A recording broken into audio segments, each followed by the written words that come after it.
The email arrived at 2:17 a.m., slicing through the quiet of Aisha's apartment like something sharp and deliberate. She hadn't been asleep. Sleep had been impossible for days.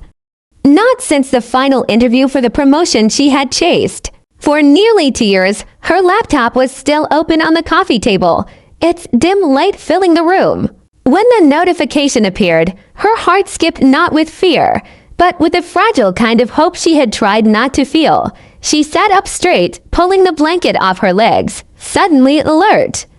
This was it, the decision. Everything she had worked for was tied to that single email. Her fingers hovered over the trackpad for a second, then clicked. The subject line was simple: final decision. Aisha took a slow breath and opened it. At first, the words didn't make sense. She read the first line twice, then a third time. Her eyes moved across the screen, but her mind lagged behind, refusing to catch up. It felt like her thoughts were stuck somewhere between expectation and reality, unable to accept the shift. After careful consideration, we have decided to appoint Daniel as the new department lead. The sentence sat there, cold and final. Aisha blinked, leaning closer to the screen as if distance had distorted it. But the words didn't change. They stayed exactly where they were.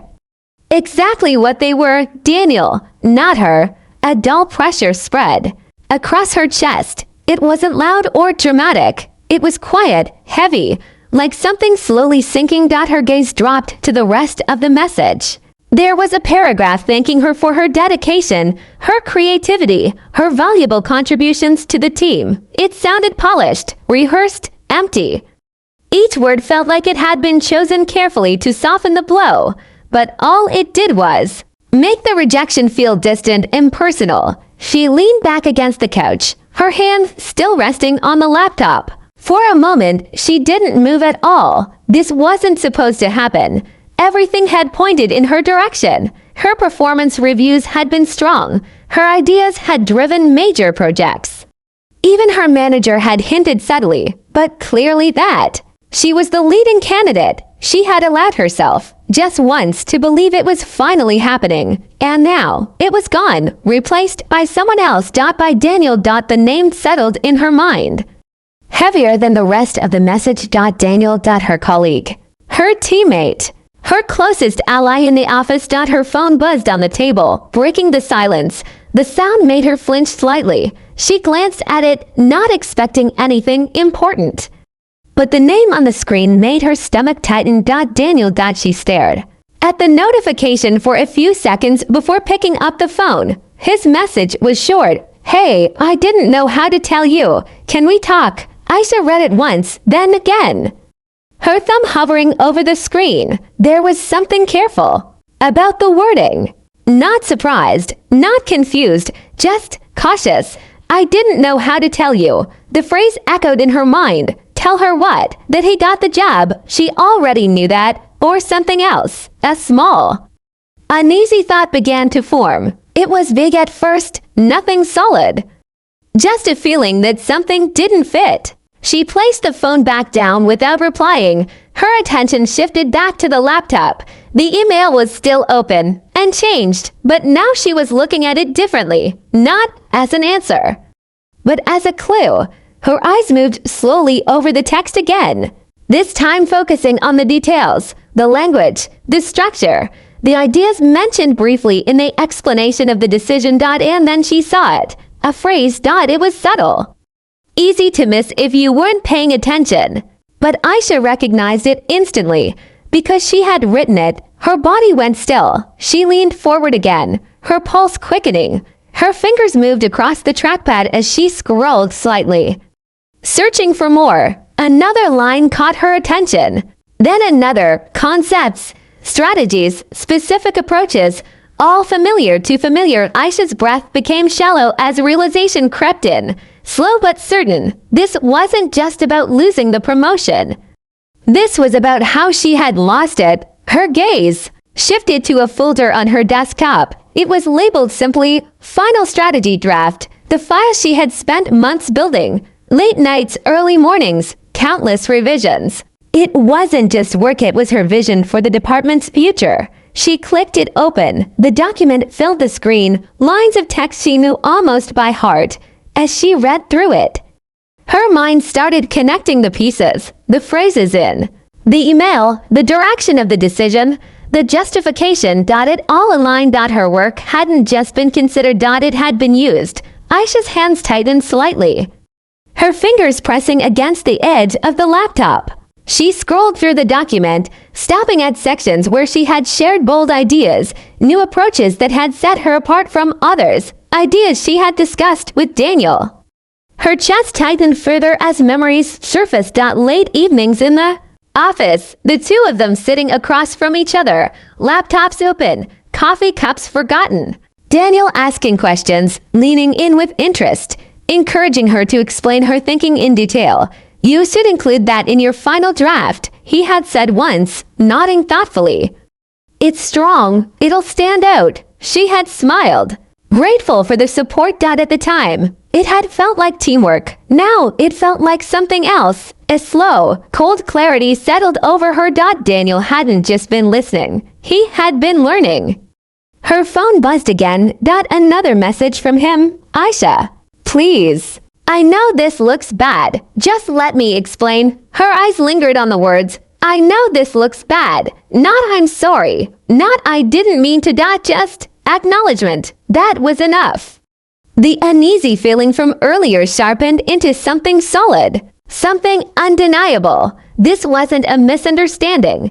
This was a choice. Aisha closed the document slowly, her movements controlled, deliberate.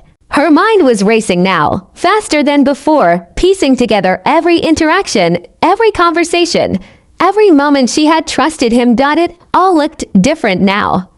The way he had offered to review her drafts, the way he had asked for copies just to understand her structure, the way he had shared vague updates about his own work, never going into detail. She had thought they were supporting each other. But only one of them had been open, the other had been careful. Her jaw tightened slightly. The betrayal wasn't loud. There had been no confrontation, no warning signs that were obvious at the time. It had been quiet, subtle, hidden beneath friendly conversations and shared goals. That was what made it worse. It hadn't been forced. It had been taken. Aisha stood up from the couch, the sudden movement breaking the stillness of the room. She began to pace slowly, her thoughts moving faster with each step. She tried to remember the exact moment things had shifted, the point where trust had turned into something else. But there was no single moment, no clear line, just a series of small choices. His choices. Her trust. She stopped near the window, looking out at the dark, empty street below. The city was quiet, unaware of the storm building inside her. Her phone buzzed again. She didn't check it this time. Instead, she focused on the feeling rising in her chest. It wasn't just anger. It wasn't just her. It was something deeper. Something sharper. She had worked for this. She had earned it. And it had been taken from her, not by chance, not by mistake, but by someone who had stood beside her and pretended to support her. The thought settled heavily in her mind. And with it came a shift, a change that was small at first, almost invisible but powerful. Aisha wasn't just processing what had happened. She was deciding what it meant. Her breathing steadied as her thoughts became clearer, more focused. The confusion faded, replaced by a growing sense of direction. This wasn't over. Not for her. She turned away from the window and walked back to the table. Her movements calm now, controlled. She picked up her phone, glancing at the unread messages. From Daniel. 3 of them now. All asking to talk. All asking for a chance to explain. Aisha stared at the screen for a moment, then locked it without replying, whatever explanation he had. It wouldn't change what he had done, and right now. She didn't want his words. She wanted something else. Something that felt stronger than the hollow apology she knew he would offer. Her gaze shifted back to the laptop. To her work. To the evidence of what she had created and what had been taken. A quiet determination settled in her chest. This wasn't just about a promotion anymore. It was about something deeper. Trust. Respect. Justice. Aisha sat down slowly, her eyes fixed on the screen.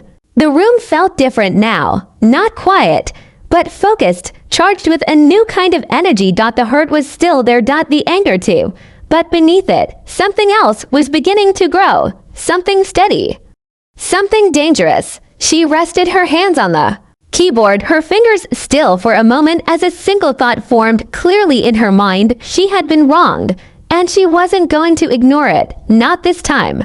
The night stretched on around her, silent and heavy, but Aisha didn't notice. Her world had narrowed to one point, one truth that refused to be ignored. The betrayal had happened, and in its wake, something inside her had changed.